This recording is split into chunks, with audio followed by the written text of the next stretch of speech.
여러분 안녕하세요. 이번 시간에는 여섯 번째 기출 유형인 분석 단위에 대해서 한번 알아보도록 하겠습니다. 분석 단위. 자, 분석 단위는 과학적 연구에는 이제 분석 단위가 있는데, 뭐 실제로 제가 연구할 때는 분석 단위 이런 것들을 뭐 신경 쓰진 않아요. 그냥 이론적으로 존재를 하는 거고, 그걸 한번 보도록 할게요. 분석 단위는 연구자가 연구 과정에서 분석하고자 하는 대상 등을 이제 의미를 합니다. 이 분석 단위는 개인이 될 수도 있고, 집단이 될 수도 있고, 사물이 될 수도 있어요. 네, 일반적으로 우리가 연구를 할 때는 사람을 대상으로 이제 연구를 하잖아요. 그래서 일반적인 연구 분석 단위는 개인이나 뭐 이런 것들이 되는데, 가끔 가다가는 어쨌든 집단을 연구하는 경우가 있습니다. 뭐 특정 물론 그 집단을 연구한다고 하더라도 실질적으로 연구되는 대상은 또 사람이 될 수가 있겠죠. 아무튼 그런 것들이 분석 단위라고 이야기를 하는데, 연구 문제의 구체를 통해서 이제 분석 단위를 설정 가능하고, 그러니까 우리가 하는 질문 있잖아요. 연구 문제가 얼마나 구체적으로 설정이 됐느냐에 따라서 뭐 내가 연구할 대상, 뭐 분석 단위란 말이 이제 연구 대상이라는 말로도 뭐 어쨌든 될 수도 있어요. 그리고 이 분석단은 측정 가능해야 되고 명확히 설정이 돼야 됩니다. 자, 분석단의 유형은 개인, 그다음에 집단 및 조직, 뭐 제도 및 사회적 가공물, 그다음에 그 지역 사회 및 정부 국가 이런 것들도 전부 다 분석 단위에 포함이 될 수가 있는데, 일단 개인이라고 하는 거는 사회과학 연구에서 가장 일반적인 분석 단위예요. 그러니까 제가 아까 처음에 얘기했던 것처럼 우리가 연구를 할 때 일반적으로 사람들을 대상으로 하기 때문에 분석 단위에 대해서 이제 이야기를 하는 게 약간 좀 '왜 굳이?' 뭐 이런 식으로 생각을 하거든요. 근데 그렇지 않은 경우도 있기 때문에 우리가 분석 단위라는 용어를 사용을 하는 거예요. 자, 집단 및 조직, 뭐 가족, 학급, 부서, 기업 뭐 이런 것들이 분석 단위가 될 수가 있고, 제도, 사회적 가공물, 제도, 법률 같은 것들이 인간이 생성한 구체적 추상적 생성물도 이제 분석 단위가 될 수가 있습니다. 뭐 분석 단위뿐만 아니라 연구 대상이 된다는 거죠. 그러니까 제가 예전에 이제 수업했던 학생 중 하나는 연구 주제가 가요의 가사가 연구 주제였던 학생이 있었어요. 그래서 그 학생이 연구했던 게 뭐냐면, 그러니까 뭐 80년대인가 뭐 그때부터 시작해서 2000년대까지 가사의 어떤 내용이나 이런 것들을 분석해서 뭐 사람들이 이제 뭐 사랑이라는 거에 대해서 이제 어떻게 그 인식이나 생각 이런 것들이 바뀌었냐 뭐 이런 것들을 보는 연구였거든요. 그 경우에는 이제 분석 단위가 노래 가사가 되는 거겠죠. 사람이 아니라. 자, 뭐 그다음에 뭐 지역 사회, 정부, 국가, 정책 연구 같은 것들도 이제 분석 단위로 사용할 수가 있습니다. 그래서 분석 단위는 굉장히 작은 개인부터 시작해서 집단, 어떤 기업이나 단체 뭐 이런 것도 분석 단위가 될 수 있다는 거 이야기할 수 있을 거고요.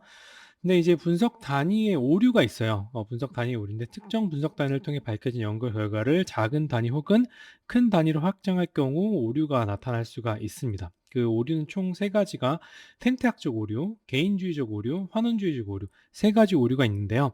여기 그림을 보면서 뭐 설명을 해볼게요. 이제 개인주의적 오류 같은 경우에는 그 하나의 그 사례를 갖다가 집단에다가 그 적용을 하는 게 개인주의적 오류라고 이야기를 할 수 있습니다. 뭐 어떤 그 한 학생이 예를 들어서 한 학급의 한 반에서 한 명을 딱 뽑았어요. 근데 뽑았는데 그 학생이 공부를 굉장히 잘해. 아니, 그 공부를 잘한다기보다 시험 성적이 굉장히 좋아.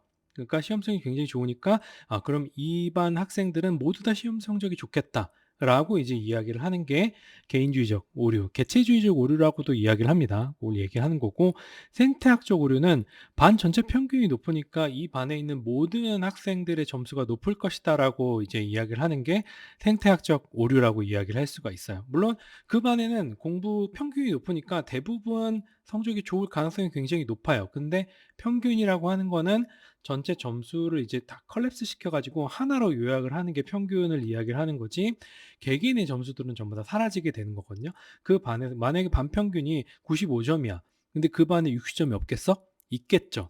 대충 점수들이 윗부분에 많이 몰려 있기 때문에 사람들이 뭐 학생들이 공부를 잘할 것이다라고 생각할 수도 있겠지만, 밑에서 이제 바닥을 지키는 그 학생들도 있을 거거든요. 자, 그런 것들도 그런 걸 이제 생태학적 오류라고 이야기를 할 수가 있고요.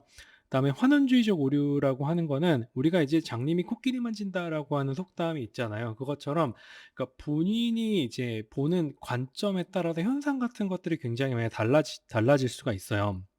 그러니까 여러분들이 어떤 현상이나 이런 것들을 봤을 때 친구들이랑 이야기를 할 때도 나는 그렇게 생각하는데 아니 나는 그렇게 생각하지 않아." 뭐 이런 식으로 이제 막 얘기를 하는 어떤 본인의 관점이 있거든요.